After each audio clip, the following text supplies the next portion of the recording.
Hi everyone, I'm Bogdan, Josh, Alex, Anna, Jasmine and Ericus, and today we're going to present you our idea, vision and analysis of how the cryptocurrency is going to be implemented in the future Basels. What's going to be risk-required, what's going to be the capital requirements.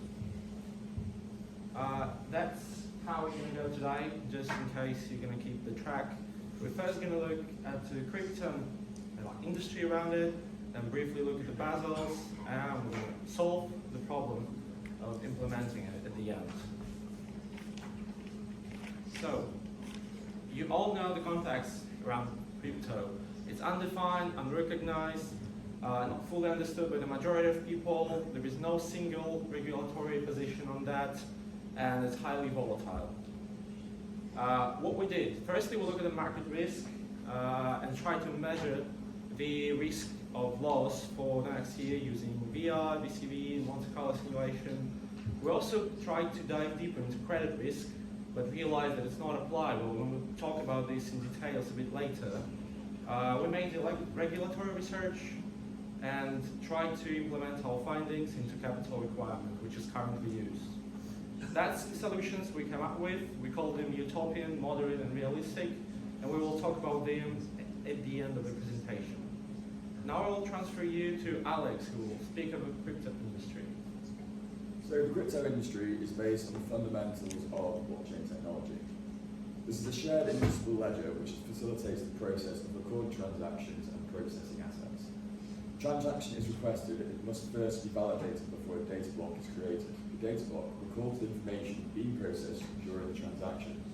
As you can see, each block connects the block before and after, therefore preventing tampering or placement of a new block in between an existing connection. The addition of a new block strengthens the verification of the previous block and consequently the rest of the chain. This technology has led to the development within different industries, specifically the uptake of crypto assets, as it's capable of reducing transaction costs through its one-to-one secure network transactions.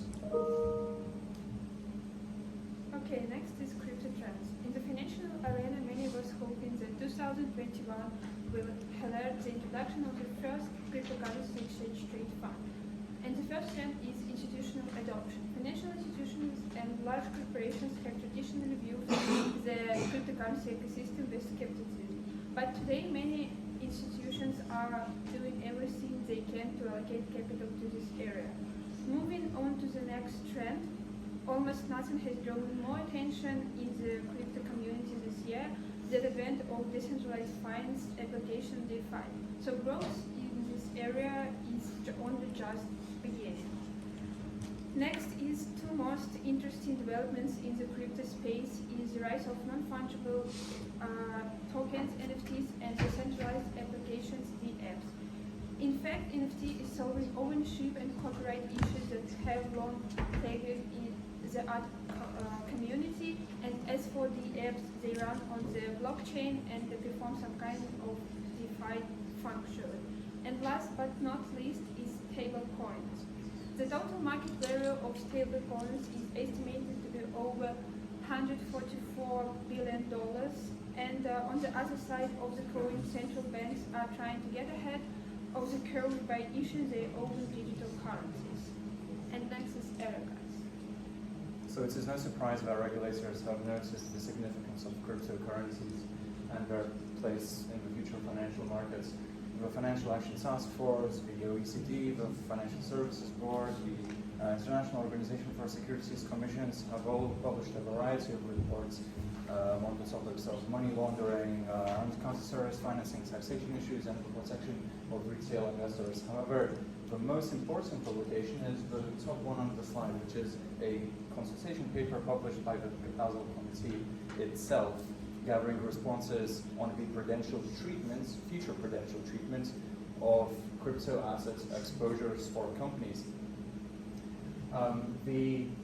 It is arguably, this publication has arguably been the most important in regards to our presentation because it has proposed some principles, guidelines, and of course capital requirements for managing crypto assets. The responses are publicly available and can be found on the BIS website. and have included over 40 organizations and financial institutions responding to this publication paper. The general feedback and the responses have expressed concerns over the proposed classification system and also the risk weight of 1,250%, which we will talk about later. So the use of cryptocurrencies vary by country. Each government has their own opinion on the interpretations and the risks that crypto has. In El Salvador, Bitcoin officially became legal tender on the 7th of September 2021, following a campaign by the president and a successful vote in Congress. On the same day, however, the price of Bitcoin crashed by 15%, which prompted the president to buy in the dip and increase reserves from 400 to 550 Bitcoin. His view is that Bitcoin will bring financial inclusion, investment, tourism, and economic development to the country. On the other hand, however, in September, China's central bank announced that all transactions of cryptocurrencies are illegal, effectively banning digital tokens such as Bitcoin. Trading cryptocurrencies has officially been banned in China since 2019, but has continued through foreign exchanges online. However, due to concerns about their use for gambling, fraud, and money laundering, China has opted to illegalize all crypto transactions. I'm sure that many, if not most of you, are familiar with the Basel regulations, so we will not spend too much time here. This slide shows the high-level progression of Basel since 1988. We have based our analysis on this slide as well, incorporating market risk, credit risk, and of course operational risk. The Basel framework currently follows a three-pillar framework concerning capital adequacy requirements, liquidity, and stress testing, to name a few. However, for the purposes of this presentation, we'll be focusing, of course, on pillar one, which is capital adequacy requirements. So, in accordance to the proposal, the classification conditions of cryptocurrency, they come under two groups, group 1 and 2. Now, group 1 assets are either a tokenized traditional asset, whereby the banks must be able to verify the underlying traditional asset in which the stable currency or stable coin is dependent upon, or it must have a stabilization mechanism in place. And this should be effective at all times when linking the value to the crypto value to the dependent asset. If you are to look at the stabilization mechanism,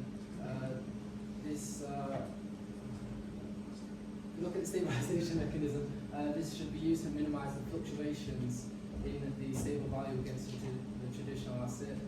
And for this stabilization mechanism to be effective, we must have a monitoring framework in place to assess the effectiveness of this mechanism. Oh, actually, wait now. So I must say, for the mechanism to be effective, the value of the crypto should move more than 10 basis points above or below the crypto asset, and it shouldn't occur more than 3 times in one day. Currently, there is no definition for Group 2 crypto assets. Therefore, cryptos which cannot follow the protocol of Group 1 are placed into Group 2. Group 1 assets must be legally enforceable in their jurisdictions by the prudential treatment of Basel IV, as is discussed by Eric earlier. Due to this, we will be examining the current and possible regulations for Group 2 crypto assets. So why is it so difficult to integrate cryptocurrencies into a regulatory environment? Well, one, there is no operational risk tolerance. If something goes wrong, it's very hard to reverse it back. Therefore, organizations would need to adopt a zero risk tolerance policies, which would require to change the risk management frameworks, and that's a considerably difficult thing to do for many organizations.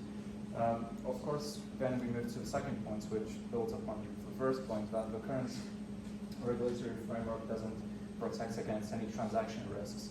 If a transaction is made, it's irreversible, therefore it does not apply to the current regulatory framework. The third reason is that crypto assets are rapidly evolving, therefore it is likely that banks may never be able to control, and of course, as Sal asked the question, should they control the assets? But that's why we see recent headlines of central banks creating their own cryptocurrencies, of course, because then they can hold some control over their crypto assets at the same time using the benefits of blockchain. The fifth reason is international cooperation. Now, international cooperation is an issue in the financial, international financial regulation, as if we're talking about any regulation, but it's more true for crypto, given that it's decentralized, not controlled by any governments, it has no borders, therefore it is more crucial for cryptocurrencies than ever. And for the sixth reason, regarding AML and CFT, I'll pass it to Jana. As cryptocurrencies are not backed by any central governance, the opportunity to manipulate and use these assets in illicit ways has become more prevalent. In order to regulate the market and the tools used inside, organisations will have to learn to effectively tackle the use of crypto towards crime. Current AML framework requires financial institutions to comply with a variety of processes, such as risk profiling, monitoring clients' transactions, and reporting suspicious activity.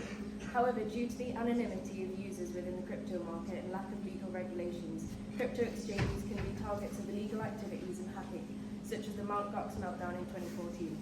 Some trading platforms, such as Binance, have opted to introduce KYC or Know Your Customer checks to minimize their liabilities from anonymous users that could use these exchanges for money laundering, financing terrorism, or tax evasion.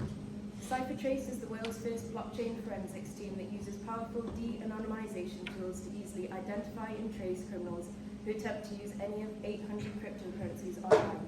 These algorithms and analyses provide actionable intelligence for anti-money laundering and compliance purposes. Following from this, we'd like to share our proposals for the capital adequacy requirements of banks holding cryptocurrencies. The first scenario, we believe, to be utopian scenario, where cryptocurrencies are treated the same as regular currencies, such as the pound, and are classed as a Category 1 asset, which has a 0% risk weight. We know, however, that due to the volatility of the market, this scenario is extremely unlikely. The second way, as we were mentioned at the beginning, we measured different types of risk for the cryptocurrency. But not going into details, we're actually interested in looking to averages. And we have compared the portfolio of 10 biggest cryptocurrencies with the 5 biggest precious metals, as we try to identify in which type of asset is going to be closer, and in forms of alternatives is going to be closer to metals. So we found out that the volatility, taking the 5-year data, was 3.5 times more than the metals. Therefore, the risk weight for the cryptocurrency for the capital requirement should be 350%. So, as undefined, if we look at the capital requirements calculation, it's dependent on 3 variables. We have the risk weight, we have the minimal capital requirement, which is 8%, and we have the capital buffer. Now, for the case of cryptos, these have been categorized into a category which is not defined by a real-world asset. Therefore, we can't give this, we can't give the crypto a risk category. Therefore, we can additionally add the capital buffer to the capital requirements. So if we look at the equation here, as Erica's explained earlier, we have a 1,250% risk rate. If we times this by 8%, we have a 1-to-1 ratio.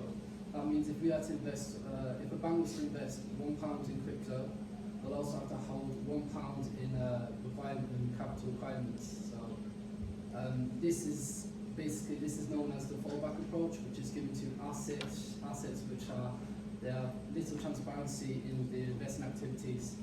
I'll now hand you over to Erica's for the insights of the presentation. So, due to our research, we came up with a few insights which I think might be interesting and might facilitate discussion and questions.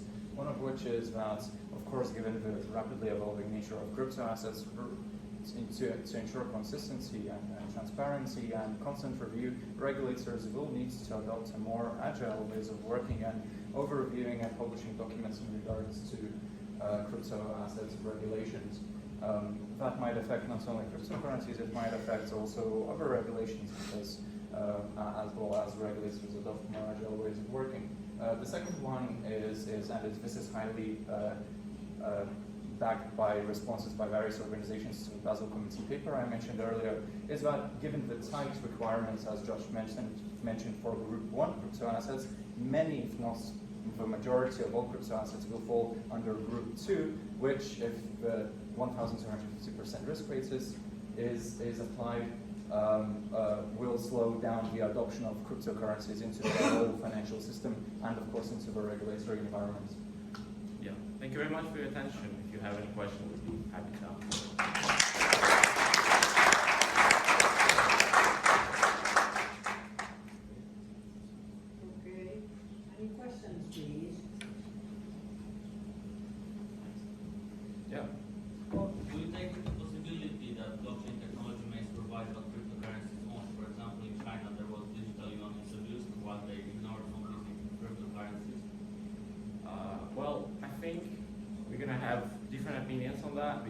highly speculative, but my personal opinion is that yeah, because it has already been established for a decent number of years now.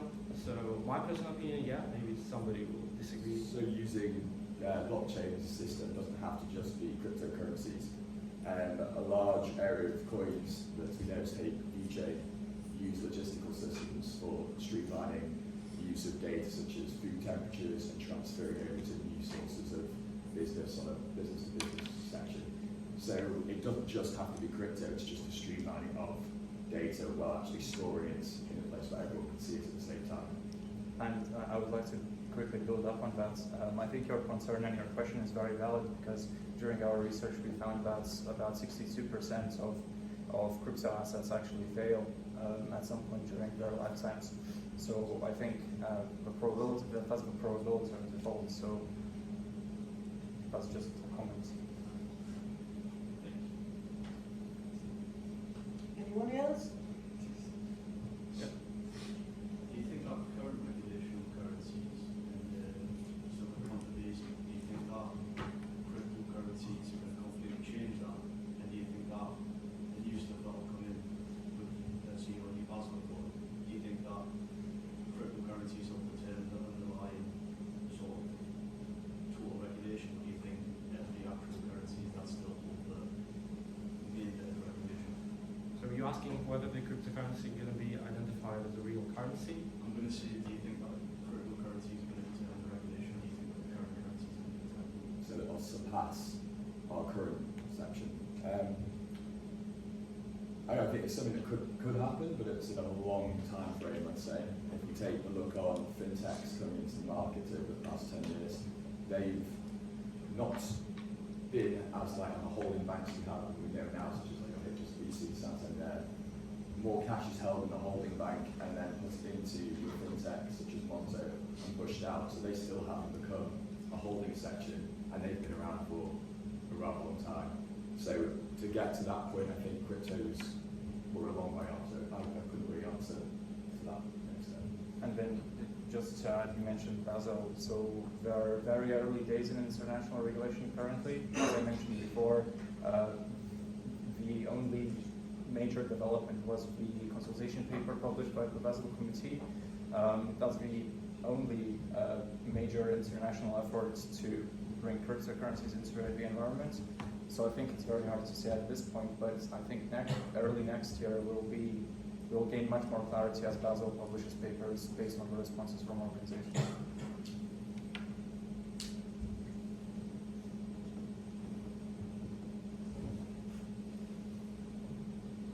Okay. Thank you. I found the presentation really informative and impressive as well. So thank you very much for putting all of that hard work. Can I ask you something very simple but related to your title of your presentation, with your link to Capital Requirements Act, yeah?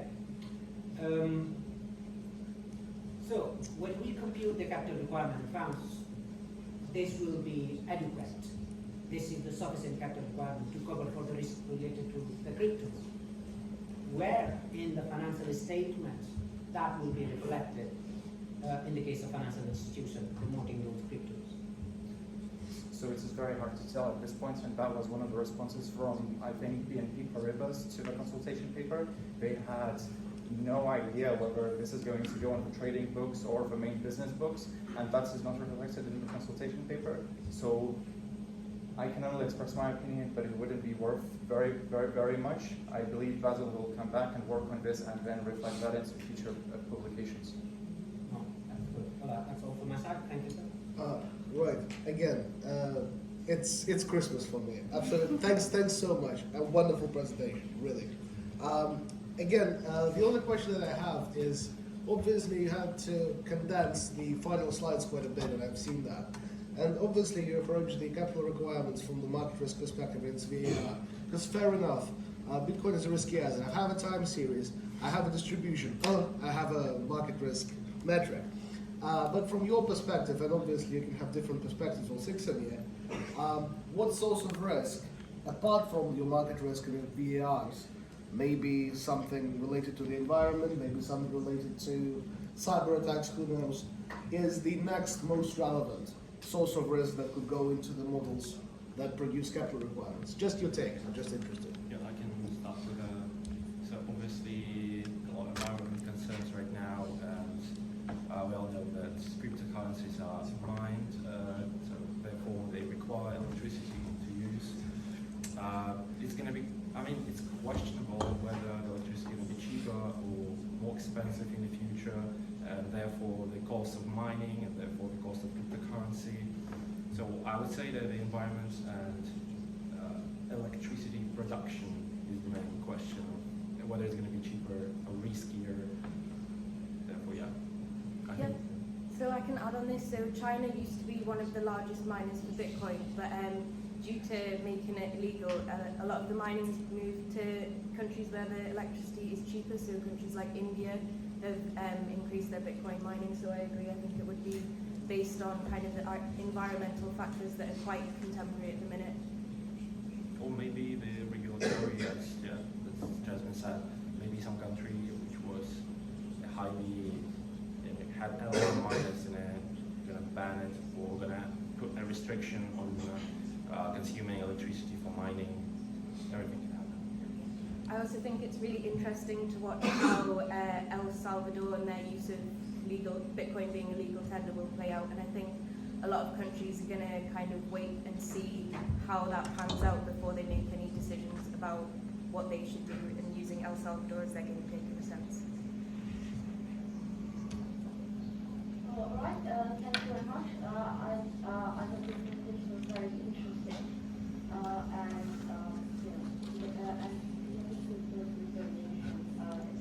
very interesting at what you've done, trying to estimate the risk rate. I thought it was very good. So thank you very much. Thank you. I don't want to- Thank you.